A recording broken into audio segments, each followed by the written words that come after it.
लोकसभा चुनाव 2024 में केंद्र की मोदी सरकार को सत्ता से उखाड़ फेंकने के लिए बनी इंडिया गठबंधन की गांठ चुनाव दर चुनाव अब खुलती जा रही है। हरियाणा, महाराष्ट्र विधानसभा चुनाव में विपक्षी दलों की हार के बाद अब यह गठबंधन टूटने की कगार पर पहुंच गया है। पश्चिम बंगाल के मुख्यमंत्री ममता बनर्जी ने इंडिया गठबंधन का नेतृत्व करने वाली कांग्रेस पर सवाल खड़े कर दिए हैं। ममता ने गठबंधन का नेतृत्व करने की इच्छा जाहिर की है। सपा मुखिया अखिलेश यादव समेत तमाम नेता ममता बनर्जी के साथ खड़े नजर आ रहे हैं। राजनीतिक विश्लेषकों की माने तो कांग्रेस राष्ट्रीय पार्टी होने के चलते क्षेत्रीय दलों का नेतृत्व कभी स्वीकार नहीं करेगी। ऐसे में अगर इंडिया गठबंधन टूटता है तो सबसे बड़ा झटका अखिलेश यादव को लग सकता है। दरअसल बीते लोकसभा चुनाव में समाजवादी पार्टी तीसरी सबसे बड़ी पार्टी बनकर उभरी है। यही वजह है कि सपा मुखिया पूरे जोश में दिखाई दे रहे हैं और 2027 विधानसभा चुनाव की तैयारी में अभी से जुट गए हैं। लेकिन जिस इंडिया गठबंधन के बलबूते अखिलेश यादव ने अब तक के इतिहास में सबसे ज्यादा लोकसभा सीटें जीतने में कामयाबी हासिल की है, वो गठबंधन अगर टूटने की कगार पर है तो ऐसे में आगामी विधानसभा चुनाव में सपा का सपना बनकर रह सकता है। ऐसा पहली बार नहीं है जब चुनाव से पहले अखिलेश ने किसी दल के साथ गठबंधन किया और चुनाव के बाद वो गठबंधन टूटने जा रहा है।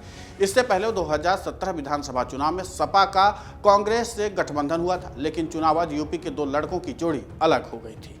इसके बाद 2018 में लोकसभा उपचुनाव में अखिलेश यादव ने निषाद पार्टी के साथ गठबंधन किया, पर यह भी लंबा नहीं चल सका। इसी तरह 2019 के लोकसभा चुनाव में सालों पुरानी दुश्मनी भूलकर बसपा सुप्रीमो मायावती से समाजवादी पार्टी का गठबंधन हुआ। उस समय सपा संरक्षक मुलायम सिंह यादव भी मौजूद थे। मायावती ने बाकायदा मुलायम सिंह यादव के लिए प्रचार भी किया था। यहाँ तक कि उस चुनाव में मायावती ने सपा उम्मीदवार को वोट देने की बात भी कही थी। लेकिन इस गठबंधन की गांठें भी चुनाव के नतीजे के आने के बाद खुल गई हैं। इसी तरह 2022 के विधानसभा चुनाव में अखिलेश यादव के साथ आकर सुभाषपा प्रमुख ओम प्रकाश राजभर ने मुख्यमंत्री योगी आदित्यनाथ को खूब भला बुरा बोला था। लेकिन गठबंधन टूटने के बाद वही ओपी राजभर आज अखिलेश यादव पर सवाल खड़े कर रहे हैं। इस तरह यह 5वां गठबंधन होगा जो चुनाव से पहले और चुनाव के बाद टूटने की कगार पर आ गया है। राजनीतिक जानकारों का मानना है कि 2027 विधानसभा चुनाव में समाजवादी पार्टी और कांग्रेस का गठबंधन बना रहेगा कि गठबंधन में अब वर्चस्व बनाने की बात है और अखिलेश यादव नहीं चाहते हैं कि गठबंधन में कांग्रेस का वर्चस्व बना रहे। अखिलेश यादव आगामी विधानसभा चुनाव में ज़्यादा से ज़्यादा सीटों पर गठबंधन के साथ चुनाव लड़ सके, इसलिए चुनाव से पहले ही दबाव बनाना चालू कर दिया है।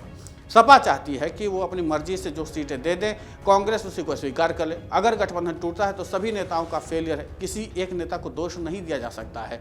कांग्रेस एक बड़ी राष्ट्रीय पार्टी है, बाकी सब क्षेत्रीय दल हैं। इन क्षेत्रीय दलों की महत्वाकांक्षा की वजह से गठबंधन टूटने की कगार पर है। कांग्रेस राष्ट्रीय पार्टी होने के चलते कभी नहीं चाहेगी कि इंडिया गठबंधन का नेतृत्व कोई और क्षेत्रीय दल का नेता या पार्टी करे। राजनीतिक जानकारों का कहना है कि इंडिया गठबंधन में शामिल नेताओं की महत्वाकांक्षा के कारण ही गठबंधन टूटने की कगार पर आ गया है। अब सभी पार्टियों के निशाने पर कांग्रेस पार्टी और राहुल गांधी हैं। महाराष्ट्र चुनाव की हार का ठिकरा सभी राहुल गांधी पर फोड़ना चाहते हैं, जबकि महाराष्ट्र में एनसीपी और उद्धव गुट का आपसी टकराव ही हार का कारण बना है।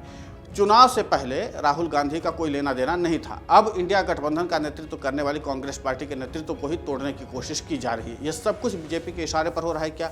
ऐसा इसलिए हो रहा है कि आगे होने वाले चुनाव में इंडिया गठबंधन सत्ता पक्ष को मजबूत टक्कर ना दे सके। राजनीतिक जानकार मानते हैं कि जहां तक गठबंधन बनने और टूटने की बात है तो एक बात साफ है कि गठबंधन बनते ही हैं टूटने के लिए। गठबंधन तात्कालिक परिस्थितियों को देखकर बनाए जाते हैं। जब वैचारिक गठबंधन हो या आपसी तालमेल के साथ गठबंधन हो, उस स्थिति में गठबंधन दूर तक चलता है। लेकिन अपने अपने हितों को ध्यान में रखकर गठबंधन बनाए जाते हैं। यही वजह है कि गठबंधन ज्यादा समय तक टिक नहीं पाता है। अखिलेश यादव को 2027 का विधानसभा चुनाव दिख रहा है। हाल ही में उपचुनाव में कांग्रेस के मजबूती से साथ न देने की वजह से समाजवादी पार्टी की परफॉर्मेंस ठीक नहीं रही। इसे कांग्रेस पर दबाव बनाने के लिए कांग्रेस को आड़े हाथों ले रहे हैं।